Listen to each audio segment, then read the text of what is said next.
সরভানু যে একটা দৈত্য, সেই দিশা তো তুমিই দেখালে প্রভু। তোমার সাথে যে সরভানুর যোগ আছে সেটাও তো আমি বুঝতে পেরেছি। আর আপনার এই সমস্ত কথা শুনলে আমার দুশ্চিন্তাও দূর হয় না। কি করব বলুন? এই যে দেখুন না, রক্তিম সেই বাড়িতে এসে জুটেছে। গোড়া এই সময় বাড়িতে নেই, অদ্বিতীয়া নেই। এখন রক্তিম যদি ইন্দুটার কোনো একটা ক্ষতি করে বসে তখন কি হবে? ইন্দুর কিছু হবে না বড় বৌমা। অচিন্ত আছে, মধুচন্দা আছে, ওরা তো সর্বক্ষণ ওর উপরে নজর রাখছে। এই গোস্বামী বাড়ির মধ্যে থেকে রক্তিম ইন্দুর কোনো ক্ষতি করতে পারবে না।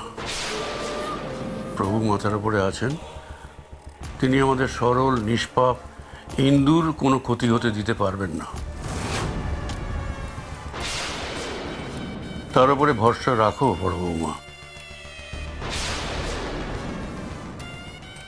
প্রভু আছেন।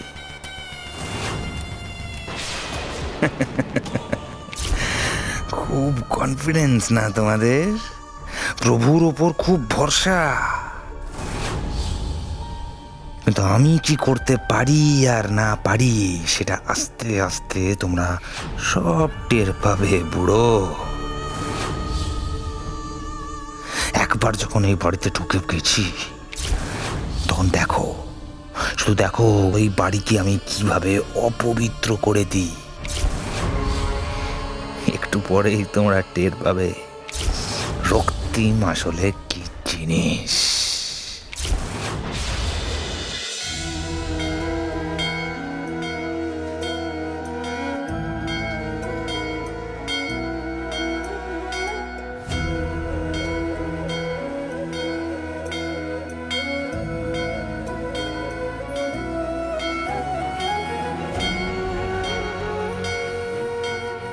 সরভানু যে একটা দৈত্য, সেই দিশা তো তুমিই দেখালে প্রভু। তোমার সাথে যে সরভানুর যোগ আছে সেটাও তো আমি বুঝতে পেরেছি। কিন্তু তোমার মন্দিরে আমি সরভানুকে কি করে খুঁজে পাবো? যদিও আমার মন বলছে এবারও তুমি আমাকে দিশা দেখাবে।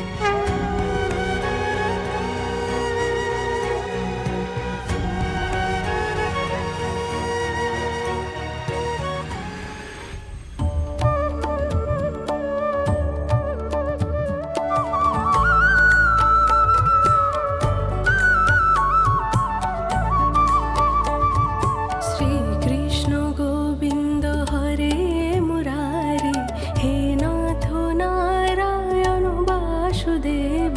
শ্রীকৃষ্ণ গোবিন্দ হরে মুরারি, হে নাথ নারায়ণ বাসুদেব। তুমি হে পিতা, তুমি যে মাতা, শাখা তুমি, তুমি যে দাতা। হে নাথ নারায়ণ বাসুদেব। শ্রীকৃষ্ণ গোবিন্দ হরে মুরারি, হে নাথ নারায়ণ বাসুদেব। গোবিন্দ আমাদের, গোপাল আমাদের, সেবা বিহারী নন্দলাল আমাদের। গোবিন্দ আমাদের, গোপাল আমাদের। জয় গৌর জয় নিতাই, জয় গৌর জয় নিতাই, জয় গৌর জয় নিতাই, জয় গৌর জয় নিতাই, জয় গৌর জয় নিতাই, জয় গৌর জয় নিতাই। কি সুন্দর গাইলে তোমরা, অসাধারণ। জানো বাবা, এই মন্দির বহু পুরাতন, কিন্তু আমরা শুনেছি কোন এক পুণ্যাত্মা এসে এই মন্দিরে মহাপ্রভুর মূর্তি প্রতিষ্ঠা করেছিলেন। তিনিও নিশ্চয়ই তোমার মতো অনেক বড় ভক্ত ছিলেন। আজ তোমাকে দেখে মনে হলো যেন সোনার গৌর নিজেই মন্দিরে এসে গান গাইছেন। ঠাকুর মশাই, আমি শুধুমাত্র প্রভুর একজন ভক্ত। প্রভুর দেখানো পথে চলি, এর বেশি আর কিচ্ছু নয়।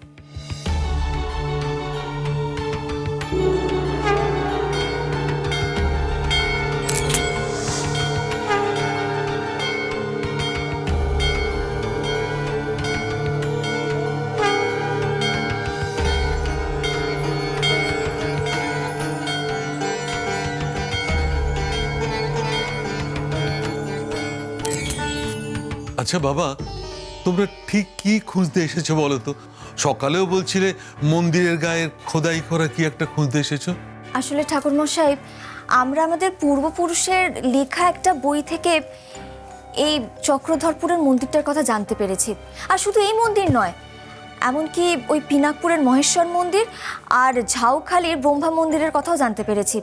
এটাও জানতে পেরেছি যে এই 3টে মন্দিরের গায়ে কিছু একটা প্রাচীন লেখা রয়েছে, আর সেটা খোঁজার জন্যই আমরা এখানে এসেছি। তবে জানেন তো, আপনি সকালবেলা আমাদের বললেন না যে এই মন্দিরের পেছনে একটা ভাঙা অংশ রয়েছে মন্দিরের, সেখান থেকে কিন্তু আমরা প্রভুর কৃপায় ওই লেখাটা উদ্ধার করে ফেলেছি। এই মন্দির খুব জাগ্রত। মন থেকে চাইলে প্রভু মনের ইচ্ছা অবশ্যই পূরণ করেন। দাঁড়া মা, তোমাদের প্রসাদ দিই।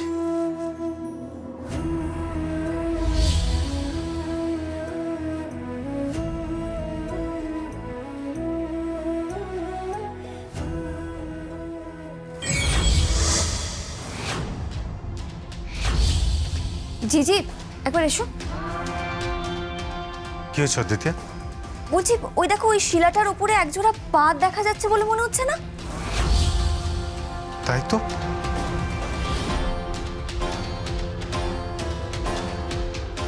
ঠাকুরমশাই, এটা কার পা? আমি কি একটিবার দেখতে পারি?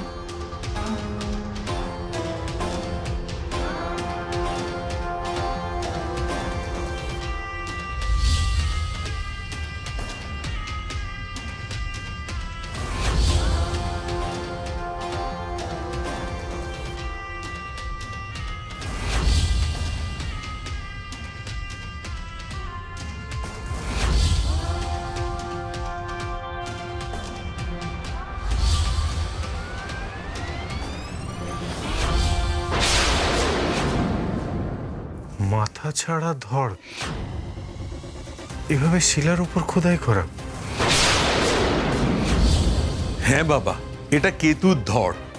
তোমরা ওই পাশের শিলাটা দেখো, দেখবে ওখানে রাহুর মাথা আছে।